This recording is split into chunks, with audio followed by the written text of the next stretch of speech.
안녕하세요. 축구 이야기를 전하는 모트입니다. 브라이튼의 미드필더 카를로스 발레바. 2년 전까지만 하더라도 카이세도의 후계자로 주목받던 이 선수가 이제는 또 하나의 빅딜 후보가 됐습니다. 현재 미드필더 영입이 시급한 맨체스터 유나이티드가 발레바에게 큰 관심을 갖고 있다는 보도가 나왔는데요. 그렇다면 발레바가 어떤 선수인지 구체적으로 한번 바로 살펴보겠습니다. 우선 발레바는 상대팀 감독까지 나서서 칭찬을 할 정도로 주목을 받고 있는데요. 상대팀 감독이 경쟁 구단의 선수를 두고 확신에 찬 발언을 하는 일은 솔직히 흔치 않습니다. 그런데 지난 시즌 크리스마스를 앞두고 당시 브렌트포드 감독이었던 토마스 프랭크는 이렇게 말했죠. 카를로스 발레바는 훌륭한 미드필더입니다. 분명히 그는 더 큰 클럽으로 갈 수 있는 선수예요. 이 발언 하나만으로 당시 발레바가 어떤 기대를 받고 있었는지 알 수 있는데요. 그리고 지금 상황을 보면 그 말은 맞았던 것 같습니다. 브라이튼 입장에선 이런 흐름이 솔직히 낯설진 않습니다. 2022년 여름 비수마를 토트넘에 보냈고 1년 뒤엔 메갈리스터와 카이세도를 각각 리버풀과 첼시로 넘겼죠. 브라이튼의 미드필더진은 늘 이적 시장의 핵심이 되어 왔고 발레바는 그 다음 주자로 주목받고 있는데요. 하지만 브라이튼은 이런 상황에도 흔들리지 않습니다. 이 팀은 항상 다음을 준비하는 구단이니까요. 그래서 카이세도를 팔기 전부터 이미 릴 소속의 발레바를 지켜보고 있었고요. 그 이적이 완료된 지 2주 만에 2,600만 파운드라는 거액을 들여 발레바를 영입했습니다. 즉흥적인 대응이 아니었다는 것이죠.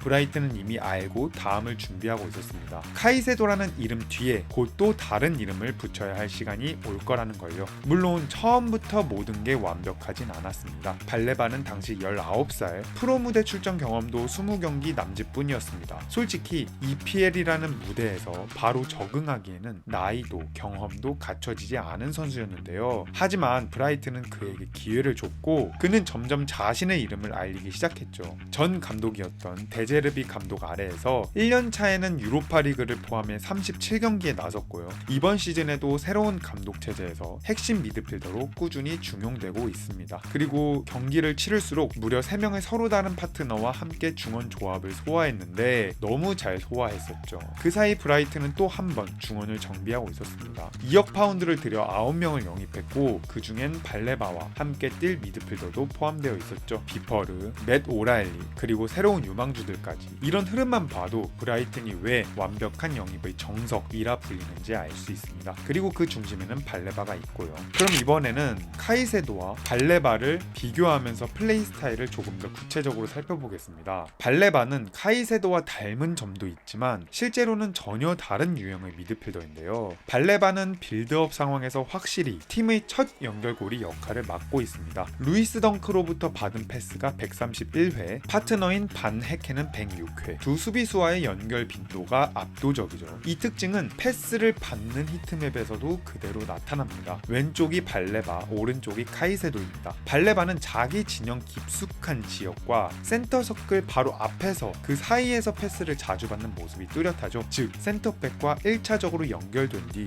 직접 전진을 시도하는 전형적인 가장 먼저 볼을 받는 미드필더입니다. 반면 카이세도는 더 높은 위치, 특히 오른쪽 하프 스페이스에서 공을 받는 경향이 강합니다. 그만큼 공격 전개에 적극적으로 개입하고 있다는 걸 알 수 있죠. 물론 이건 단순히 선수 개개인의 스타일 차이만은 아닙니다. 팀 전술의 구조 차이가 반영된 결과이기도 해요. 첼시는 카이세도를 전진형, 브라이튼은 발레바를 1차 탈압박과 후방 빌드업 전담으로 쓰고 있다는 점, 이 부분을 이해하면 두 선수의 쓰임새가 훨씬 선명해집니다. 그렇기 때문에 발레바는 패스보다 직접 운반을 선택하는 장면이 많습니다. 공을 몰고 전진하는 능력, 이게 굉장히 뛰어나죠. 볼 운반 평균 거리, 발레바는 5.2m, 카이세도보다 무려 1.3m보다 더 길게 몰고 들어갑니다. 그래프를 보면 아시겠지만 발레바는 중앙에서 출발해 하프 스페이스, 심지어 측면까지 넓게 퍼집니다. 경직되지 않은 드리블 패턴이 특징이고요. 공간을 읽고 그에 따라 경로를 결정하는 타입. 패스를 받는 위치에서 시작된 차이는 공을 운반하는 방식에서 경기에서도 그대로 이어지고 있습니다. 화면에서 다시 이 두 선수를 간단히 정리한 특징을 함께 보여드릴 텐데요. 앞서 언급한 것처럼 발레바는 카이세도의 대체자로 보일 수는 있지만 실제로는 완전히 다른 스타일의 미드필더입니다. 패스를 받는 위치, 전진 방식, 운반의 거리와 방향성까지 모두 다르죠. 그럼 이제 경기 장면과 함께 플레이 스타일에 대해 좀 더 자세하게 살펴보겠습니다. 작년 8월 크롤리 타운을 상대로 펼쳐진 카라바오컵 경기에서 발레바는 첫 골 장면을 직접 설계했는데요.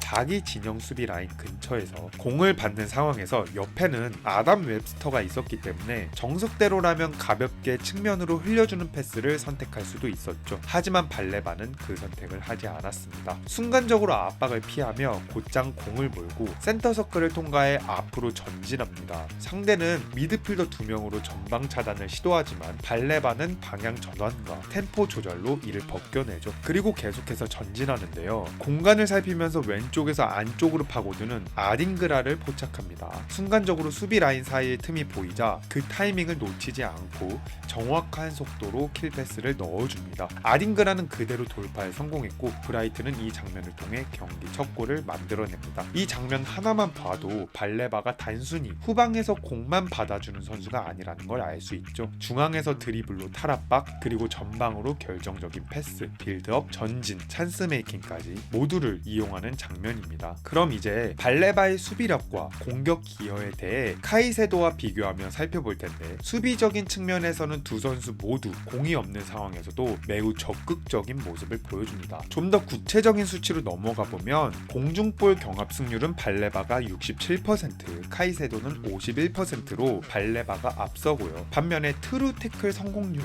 성공률을 보면 카이세도는 57%로 안정적이지만 발레바는 47%에 그칩니다. 태클에서는 약간 아쉬운 수치를 기록하고 있죠. 이런 수치는 실제 경기 장면에서도 드러나는데요. 발레바는 작년 9월 노팅엄전에서 허드슨 오도이를 막으려다 페널티킥을 허용했고, 며칠 뒤 첼시와의 경기에서도 산초에게 파울을 범해 또다시 페널티킥을 내줬죠. 아직은 박스 근처 수비에서 불안한 면이 있다는 걸 얘기합니다. 그렇다고 수비 기여가 부족하다는 건 아닌데요. 발레바는 수비 중에 순간적인 압박으로 볼을 빼앗고 공격을 전환할 때 더 두드러진 장면을 많이 보여줍니다. 이 장면도 울브스와의 카라바오컵 경기인데, 상대 미드필더 주안 고메즈가 공을 받는 순간 발레바는 강하게 압박을 시작합니다. 그리고 공을 뺏은 뒤 근처에 있던 아딩그라에게 크로스를 줄 수도 있었지만 자신 앞에 놓여있는 넓은 공간을 보고 직접 드리블 돌파를 선택하죠. 그리고 곧바로 전진해서 왼발로 강한 슛, 정확히 먼 포스트를 향해 찔러 넣으며 골망을 흔듭니다. 엄청난 중거리로 시즌 첫 골을 만들어낸 거죠. 또한 같은 시즌 첼시 원정에서는 첼시 골키퍼 산체스의 실수를 놓치지 않고 공을 낚아채 두 번째 골을 터뜨렸는데요. 전진 패스도 이날만 9회, 카이세도는 단